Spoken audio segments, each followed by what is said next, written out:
Friends, welcome back to my YouTube channel. ನಾನು ನಿಮ್ಮ ಹರ್ಷಿತಾ. ಇವತ್ತು ಒಂದು ವಿಷಯದ ಬಗ್ಗೆ ಮಾತಾಡಬೇಕು ಅಂತ ಅನ್ನಿಸ್ತು. ಸೊ ಅದಕ್ಕೆ ವಿಡಿಯೋ ಮಾಡೋಣ ಇದನ್ನ ಅಂತ ಅಂದ್ಕೊಂಡು ನನ್ನ ಮನಸ್ಸಲ್ಲಿ ಥಾಟ್ ಬಂದಿತ್ತು. ಸೊ ತುಂಬ ಜನರಿಗೆ ಇದು ಹೆಲ್ಪ್ ಆಗುತ್ತೆ, ಆಮೇಲೆ ತುಂಬ ಜನರಿಗೆ ಯೂಸ್ಫುಲ್ ಆಗುತ್ತೆ ಅಂತ ಅಂದ್ಕೊಂಡು ಈ ವಿಡಿಯೋನ ಮಾಡ್ತಾ ಇದ್ದೀನಿ.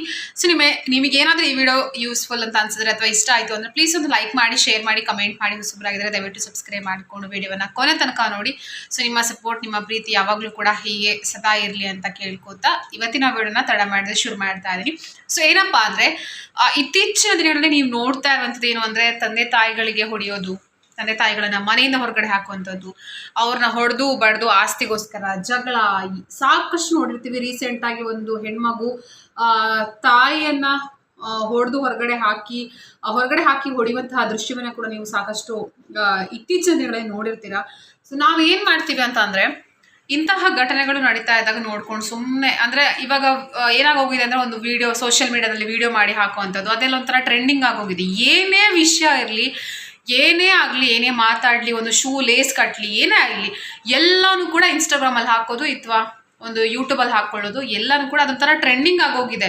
ಅವನು ತಾಯಿಗೆ ಹೊಡಿತಾ ಇದ್ದಾನ, ತಂದೆಗೆ ಹೊಡಿತಾ ಇದ್ದಾನ, ಅಥವಾ ರೋಡಲ್ಲಿ ಬಿದ್ದಿದ್ದಾನ, ಆಕ್ಸಿಡೆಂಟ್ ಆಗಿದೆಯಾ, ಅದ್ರ ಬಗ್ಗೆ ತಲೆಯಲ್ಲಿ ಯೋಚನೆನೇ ಇಲ್ಲ. ಸೊ ಅವನ್ನ ಸೇವ್ ಮಾಡೋದಕ್ಕಿಂತ ಮುಂಚೆ ನಾವು ಫಸ್ಟ್ ವಿಡಿಯೋ ಮಾಡ್ಕೊಬೇಕು, ನಾವು ಟ್ರೆಂಡಲ್ಲಿ ಬರಬೇಕು, ನಾವು ಫೇಮಸ್ ಆಗಬೇಕು ಅನ್ನುವಂತಹ ದೃಷ್ಟಿಯಿಂದ ಇತ್ತೀಚಿನ ದಿನಗಳಲ್ಲಿ ಇದು ಜಾಸ್ತಿ ಆಗ್ತಾ ಇದೆ. ಸೋಷಿಯಲ್ ಮೀಡಿಯಾವನ್ನ ಉಪಯೋಗಕ್ಕೆ ಬಳಸ್ಕೋಬೇಕೆ ಹೊರತು ಈ ಥರದ್ದೆಲ್ಲ ಮಾಡೋದಕ್ಕೆ ಯೂಸ್ ಮಾಡಬಾರ್ದು. ನಾನು ಇದನ್ನ ಇನ್ಸ್ಟಾಗ್ರಾಮಲ್ಲಿ ನಾನು ಕೂಡ ನೋಡಿರುವಂಥದ್ದು, ತಾಯಿಗೆ ಮಗಳು ಹೊಡಿತಾ ಇರುವಂಥದ್ದು ಅದನ್ನು ವಿಡಿಯೋ ಮಾಡಿಕೊಂಡು ನಿಂತ್ಕೊಂಡು ಮಜಾ ತಗೋತಾರಲ್ಲ, ನಿಜವಾಗ್ಲೂ ಅವ್ರಿಗೆ ಏನು ಫೀಲೇ ಆಗೋದಿಲ್ವಾ ಅಥವಾ ಫೀಲ್ ಆದರೂ ಅದನ್ನು ತೋರಿಸ್ಕೋತಾ ಇಲ್ವಾ ಅಂತ ಗೊತ್ತಾಗಲ್ಲ. ಸೊ ಸಮ್ಟೈಮ್ಸ್ ಏನನ್ಸುತ್ತೆ ಅಂದರೆ, ಅಂತಹ ಮಕ್ಕಳು ಇರಲೇಬಾರ್ದು ಅಂತ ಅನ್ಸುತ್ತೆ. ಎಷ್ಟೋ ತಂದೆ ತಾಯಂದ್ರಿಗೆ ಅನಿಸಿರುತ್ತೆ. ಯಾಕಂದರೆ ಕಷ್ಟಪಟ್ಟು ಒಂದು ಮಕ್ಕಳನ್ನ ಒಂದು ಹಂತಕ್ಕೆ ತೊಗೊಂಬರೋದಕ್ಕೆ ತಂದೆ ತಾಯಿಗಳು ಕೂಲಿ ಕೆಲಸ ಮಾಡಿಕೊಂಡು ಸಾಲ ಸೂಲ ಮಾಡಿಕೊಂಡು ಎಷ್ಟು ಕಷ್ಟಪಟ್ಟು ಆ ಒಂದು ಮಗು ನಂತರ ಕಷ್ಟಪಡಬಾರ್ದು, ನಂತರ ಇರಬಾರ್ದು ಅಂತ ತುಂಬ ಪ್ರಯತ್ನ ಪಡ್ತಾರೆ. ಅಂತ ತಂದೆ ತಾಯಿಗಳಿಗೆ ಕೊನೆಗೆ ಸಿಗುವಂಥದ್ದು ಇಷ್ಟೇ, ಇದೇ ಮರ್ಯಾದೆ. ಸೊ ದಯವಿಟ್ಟು ಈ ಥರ ಎಲ್ಲ ಮಾಡೋದಕ್ಕೆ ಹೋಗಬೇಡಿ. ನಿಮ್ಮ ಕೈಯಲ್ಲಿ ಆಯ್ತಾ, ನಿಮ್ಮ ಕೈಯಲ್ಲಿ ಆಗೋದತ್ತೆ ತಂದೆ ತಾಯಿಗಳನ್ನ ಚೆನ್ನಾಗಿ ನೋಡ್ಕೊಳ್ಬೇಕು ಅಂದರೆ ಒಂದು 10 kg ಚಿನ್ನ ತೊಗೊಂಡು ಬಂದು ಒಂದು 2 kg ಬೆಳ್ಳಿ ಹಾಕಿ ಒಂದು 50,000 ಸ್ಯಾರಿ ಕೊಡಿಸಿ ಚೆನ್ನಾಗಿ ನೋಡ್ಕೊಳ್ಳೋದಲ್ಲ. ನಿಮ್ಮ ಕೈಯಲ್ಲಿ ಆದಷ್ಟು ನಿಮ್ಮನ್ನು ಹೇಗೆ ತಂದೆ ತಾಯಿಗಳು ನಿಮ್ಮ ಮದುವೆ ಆಗೋ ತನಕ ಅಥವಾ ನೀವು ದೊಡ್ಡವರು ಆಗೋ ತನಕ ನಿಮ್ಮನ್ನು ಹೇಗೆ ನೋಡಿಕೊಂಡ್ರು, ಅಟ್ಲೀಸ್ಟ್ 1% ಆದರೂ ಅವ್ರನ್ನ ಚೆನ್ನಾಗಿ ನೋಡ್ಕೊಳ್ಳಿ. ಈ ಥರದ್ದೆಲ್ಲ ಘಟನೆಗಳು ನಡೀತಾ ಇದ್ದಾಗ ಏನನ್ಸುತ್ತೆ ಅಂದರೆ, ನಮ್ಮ ಸಮಾಜ ಎಲ್ಲಿಗೆ ಹೋಗ್ತಾ ಇದೆ, ಏನಾಗ್ತಾ ಇದೆ ಅನ್ನೋಂಥದ್ದು ಆಗ್ತಾ ಇರುತ್ತೆ. ಸೊ ನಾನು ಈ ವಿಡಿಯೋ ಮಾಡೋದು ಏನಕ್ಕ ಅಂತ ಅಂದರೆ, ತುಂಬ ನೋಡಿರ್ತೀವಿ ಸೋಷಿಯಲ್ ಮೀಡಿಯಾದಲ್ಲಿ ನೋಡಿರ್ತೀವಿ, ಸೊಸೆ ಬಂದು ಅಂತ ಮನೆಯಿಂದ ಹೊರಗಡೆ ಹಾಕೋದು, ಆಮೇಲೆ ಆಸ್ತಿಗೋಸ್ಕರ ಜಗಳ, ಆಸ್ತಿಗೋಸ್ಕರ ವೃದ್ಧಾಶ್ರಮ, ಅನಾಥಾಶ್ರಮ ಎಲ್ಲ ಹಾಕೋದು. ಅದು ನೋಡ್ತಾ ಇದ್ರೆ ತುಂಬ ಫೀಲ್ ಆಗುತ್ತೆ. ಇವಾಗ ಇಲ್ಲಿ ನಾನೇ ನೋಡ್ತಾ ಇರ್ತೀನಿ, ತುಂಬ ಜನ ವಯಸ್ಸಾದವ್ರನ್ನ ನೋಡ್ತಾ ಇದ್ರೆ ನನಗೆ ನನ್ನ ಅಜ್ಜಿ ಅವರೆಲ್ಲ ನೆನಪಾಗ್ತಾರೆ. ನಿಜವಾಗ್ಲೂ ಹೇಳಬೇಕು ಅಂದರೆ ಆವಾಗಿನ ಒಂದು ಜನ್ರೇಷನ್ ಚೆನ್ನಾಗಿತ್ತು ಅಂತಲೇ ಹೇಳ್ಬೋದು. ಎಲ್ಲರೂ ಒಟ್ಟುಗೂಡಿ ಚೆನ್ನಾಗಿ ಫ್ಯಾಮಿಲಿ ಇದ್ದಿದ್ದು ಎಲ್ಲ ಚೆನ್ನಾಗಿತ್ತು. ಬಟ್ ಇವಾಗ ಒಬ್ಬೊಬ್ಬರೇ ಇದ್ಕೊಂಡು ನನಗೆ ಸ್ವಲ್ಪ ಫ್ಯಾಮಿಲಿ ಸ್ವಲ್ಪ ಅಟ್ಯಾಚ್ಮೆಂಟ್ ತುಂಬಾ ಜಾಸ್ತಿ ಇದೆ. ಈವನ್ ನನಗೆ ಅಜ್ಜ ಆಗಿರಬಹುದು, ಅಜ್ಜಿ ಇಬ್ಬರು ಕೂಡ ಇಲ್ಲ. ಸೊ ಅಜ್ಜ ಒಬ್ಬರು ಇದ್ದಾರೆ. ಸೊ ನನಗೇನು ಅನಿಸುತ್ತೆ ಅಂತಂದರೆ, ಯಾವತ್ತೂ ಕೂಡ ಅಷ್ಟೇ, ಅವರು ಬದುಕಿದ್ದಾಗ ಚೆನ್ನಾಗಿ ನೋಡ್ಕೊಳ್ಳಿ. ಯಾರ್ಯಾಗಿರ್ಬೋದು, ಅಜ್ಜ ಆಗಿರ್ಬೋದು, ತಂದೆ ತಾಯಿಯಂದರಾಗಿರ್ಬೋದು, ಎಲ್ಲರೂ ಕೂಡ ಅವ್ರು ಹೋದ್ಮೇಲೆ ಅವ್ರಿಗೆ ಮಾತಾಡೋಕ್ಕಾಗದೆ ಆದಮೇಲೆ ಆ ಒಂದು ಫೀಲ್ ಆಗುತ್ತಲ್ವ, ನಿಜವಾಗ್ಲೂ ಅದು ಮನುಷ್ಯತ್ವ ಇದ್ದವ್ರಿಗೆ, ಆಮೇಲೆ ಅವ್ರ ಮೇಲೆ ಪ್ರೀತಿ ಇದ್ದವ್ರಿಗೆ ಮಾತ್ರ ಆಗೋದಕ್ಕೆ ಸಾಧ್ಯ ಅಂತಲೇ ಹೇಳ್ಬೋದು. ಇನ್ನು ಕೆಲವರು ಇರ್ತಾರೆ ಆಸ್ತಿಗೋಸ್ಕರ ನಾಟಕ ಆಡ್ಕೊಂಡು, ಜಗಳ ಆಡ್ಕೊಂಡು, ಆಸ್ತಿಗೋಸ್ಕರ ಏನು ಹೇಳ್ತಾರೆ ಒಂಥರ ಎದುರುಗಡೆ ಚೆನ್ನಾಗಿ ಮಾತಾಡೋದು, ಹಿಂದ್ಗಡೆ ಚುಚ್ಚು ಅಂಥದ್ದು, ಬೆನ್ನಿಗೆ ಚೂರಿ ಹಾಕುವಂಥವ್ರು ಕೂಡ ಸಾಕಷ್ಟು ಫ್ಯಾಮಿಲಿಯಲ್ಲಿ ಇರ್ತಾರೆ. ಆದರೆ ಅಂಥವ್ರಿಗೆ ಏನು ಮಾಡೋದಕ್ಕೆ ಸಾಧ್ಯನೇ ಇಲ್ಲ ನಾವು. ಸೊ ನಾನು ಹೇಳುವಂಥದ್ದು ಯಾವಾಗಲೂ ಅಷ್ಟೇ, ಫ್ಯಾಮಿಲಿಯಲ್ಲಿ ಆಗಿರ್ಬೋದು, ಯಾರಿಗೂ ಅಷ್ಟೇ, ಫ್ರೆಂಡ್ಸ್ ಆಗಿರ್ಬೋದು, ಯಾರಿಗೂ ಅಷ್ಟೇ. ಸೊ ಇದ್ದಾಗ ಬೆಲೆ ಕೊಡಿ, ಅವ್ರಿಗೆ ಚೆನ್ನಾಗಿದ್ದಾಗ ಬೆಲೆ ಕೊಡಿ. ಚೆನ್ನಾಗಿ ದ್ವೇಷ ಇದೆಲ್ಲ ಬೇಡ. ಇವಾಗ ಹೇಳಿದಲ್ವಾ, ಇವಾಗ ಯಾರೂ ಶಾಶ್ವತ ಅಲ್ಲ. ಈ ಕ್ಷಣ ಇದ್ದವರು ಇನ್ನೊಂದು ಕ್ಷಣ ಇರ್ತಾರೆ ಅನ್ನುವಂಥದ್ದು ಕಲ್ಪನೆ. ನಿಜವಾಗ್ಲೂ ಇವಾಗಿನ ಕಾಯಿಲೆಗಳು ಬರ್ತಾ ಇರೋದಕ್ಕೂ ಹಾಗೆಯೇ ಇವಾಗ ಆಗ್ತಾ ಇರುವಂತಹ ಒಂದು ಆಕ್ಸಿಡೆಂಟ್ ಆಗಿರ್ಬೋದು, ಹಾರ್ಟ್ ಅಟ್ಯಾಕ್ ಆಗಿರಬಹುದು, ಇವಾಗಿನ ಲೈಫ್ ಸ್ಟೈಲಿಂದ ಎಲ್ಲ ಕೂಡ ನಡೀತಾ ಇದೆ.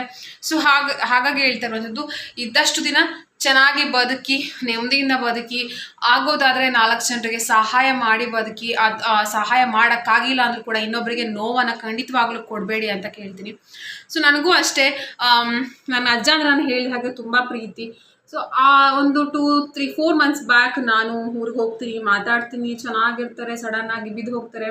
ಆ ಟೈಮಲ್ಲಿ ದಿನ ಕಾಲ್ ಮಾಡಿ ಕೇಳೋರು, ಹೇಗಿದ್ಯಾ, ಏನು ಮಾಡ್ತಿದ್ಯಾ, ಏನು ಮಾಡ್ತಾ ಇದೆ ಅಂತ. ತುಂಬ ಖುಷಿ ಆಗೋದು. ಸಮ್ಟೈಮ್ಸ್ ಎಲ್ಲೋ ಒಂಥರ ಇರಿಟೇಟ್ ಆಗೋದು, ಯಾಕೆ ಮಾಡ್ತಾರೆ, ಏನು ಮಾತಾಡೋದು, 1 ನಿಮಿಷ ಮಾತಾಡೋಕ್ಕೆ ಏನು ಮಾತಾಡೋದು ಅಂತ ಅನಿಸ್ತಾ ಇತ್ತು ನನಗೆ. ಯಾಕಂದರೆ ಏನು ಮಾತಾಡಬೇಕು, ಡೈಲಿ ಏನು ಮಾತಾಡೋದು ಅಂತ. ಅವಾಗ ಏನು ಅನಿಸುತ್ತೆ ಅಂದರೆ ವ್ಯಾಲ್ಯೂ ಗೊತ್ತಾಗಿರಲ್ಲ.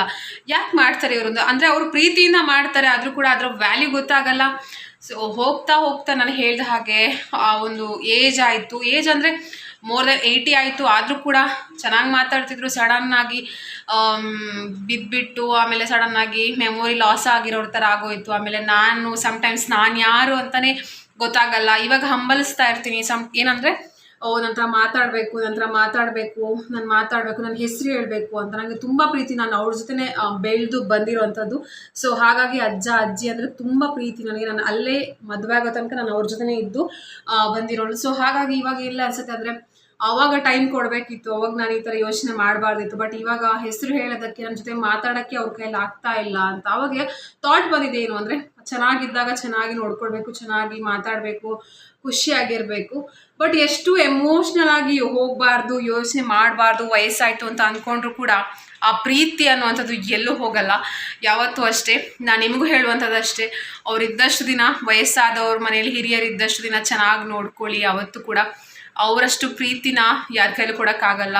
ಪ್ರತಿಯೊಂದು ವಿಷಯಕ್ಕಾಗಿರೋದು, ಏನೇ ಕೇಳಿದ್ರು ಕೂಡ, ಅದು ಎಷ್ಟೇ ಕಷ್ಟ ಆದರೂ ಮಕ್ಕಳು ಕೇಳ್ತಾ ಇದ್ದಾರೆ ಅಥವಾ ಮೊಮ್ಮಕ್ಕಳು ಕೇಳ್ತಾ ಇದ್ದಾರೆ ಅಂತ ಅಂದ್ಕೊಂಡು ಸಾಲನೋ ಇನ್ನೇನೋ ಮಾಡ್ಕೊಂಡು ತಗೊಂಡ್ಬಂದು ಕೊಡುವಂಥದ್ದು. ಒಂದು ದಿನ ನನಗೆ ಒಂದು ಏಟು ಕೂಡ ಹೊಡೆದಿರ್ಲಿಕ್ಕಿಲ್ಲ ನನ್ನ ಅಜ್ಜ. ತುಂಬ ನೆನಪಾಗುತ್ತೆ, ತುಂಬ ನೋವಾಗುತ್ತೆ. ಬಟ್ ನಾವು ಒಂದಿನ ಆ ಥರ ಆಗ್ತೀವಿ. ಆದರೂ ಕೂಡ ಆ ಒಂದು ಸಿಚುವೇಶನಲ್ಲಿ ಇದ್ದಾಗ ನಮಗೆ ಅದು ನೋಡೋಕ್ಕಾಗಲ್ಲ.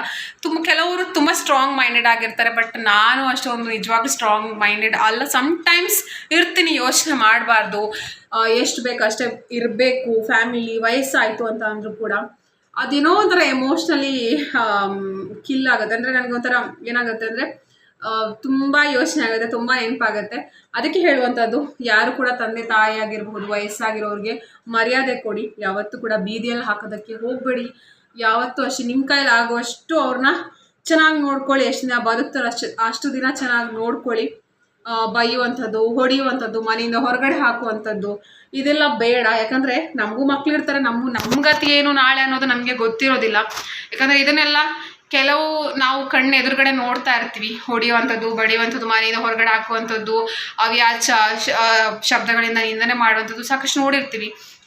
ಆದಷ್ಟು ನಿಮಗೆ ಗೊತ್ತಿದ್ದವರು ಅಥವಾ ನೀವು ಏನಾದರೂ ನೋಡ್ತಾ ಇತ್ತು ಅಂದರೆ ಅದನ್ನು ಸ್ಟಾಪ್ ಮಾಡೋದಕ್ಕೆ ಪ್ರಯತ್ನ ಪಡಿ. ಅದು ಬಿಟ್ಟು ವಿಡಿಯೋ ಮಾಡುವಂಥದ್ದು, ಅದನ್ನು 4 ಜನರಿಗೆ ತೋರಿಸುವಂಥದ್ದು, ನಾವು ಫೇಮಸ್ ಆಗಬೇಕು ಅಂತ ಈ ಥರ ಎಲ್ಲ ಮಾಡೋದಕ್ಕೆ ಹೋಗಬೇಡಿ. ಎಲ್ರಿಗೂ ತಂದೆ ತಾಯಿ ಅಂದರೂ ಒಂದೇ ಅಲ್ವಾ. ಸೊ ತಂದೆ ತಾಯಿ ಅಂದರೂ ಬೇರೆ ಬೇರೆ ಆಗಿರ್ಬೋದು. ಆ ತಂದೆ ತಾಯಿ ಅನ್ನುವಂತಹ ಒಂದು ಟ್ಯಾಗ್ಲೈನ್ ಏನು ಹೇಳ್ತಾರೆ, ಅದೊಂದು ಸ್ಥಾನ ಅನ್ನುವಂಥದ್ದನ್ನು ಯಾರು ತುಂಬಲಿಕ್ಕೆ ಸಾಧ್ಯನೇ ಇಲ್ಲ, ಖಂಡಿತವಾಗ್ಲೂ ಸಾಧ್ಯ ಇಲ್ಲ. ಸೊ ಇದ್ದಾಗ ಎಲ್ರಿಗೂ ಬೆಲೆ ಕೊಡಿ. ಆಮೇಲೆ ಹೋದ್ಮೇಲೆ ನಿಜವಾಗ್ಲೂ ತುಂಬ ರಿಗ್ರೆಟ್ ಫೀಲ್ ಆಗುತ್ತೆ.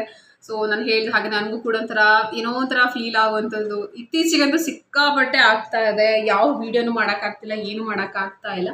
ಆದರೂ ಕೂಡ ಮಾಡಬೇಕು, ಸ್ಟಾರ್ಟ್ ಮಾಡಿದ್ದೀನಿ, ಸ್ಟಾಪ್ ಮಾಡಬಾರ್ದು ಅನ್ನೋಂತಹ ಉದ್ದೇಶದಿಂದ ಮಾಡ್ತಾ ಇದ್ದೀನಿ. ಸೊ ಮತ್ತೆ ನಿಮ್ಮೆಲ್ಲರಿಗೂ ಮುಂದಿನ ವಿಡಿಯೋದಲ್ಲಿ ಸಿಗ್ತೀನಿ. ಅಲ್ಲಿವರೆಗೂ ನಮಸ್ಕಾರ. ಸೊ ನೀವೇನಾದರೂ ಹೊಸೊಬ್ಬರಾಗಿದ್ದರೆ ದಯವಿಟ್ಟು ನನ್ನ ಚಾನಲ್ ಸಬ್ಸ್ಕ್ರೈಬ್ ಮಾಡಿಕೊಂಡು ವಿಡಿಯೋವನ್ನು ನೋಡಿ ಅಂತ ಹೇಳ್ತಾ ಮತ್ತೆ ಸಿಗೋಣ. ಅಲ್ಲಿವರೆಗೂ lots of love, take care.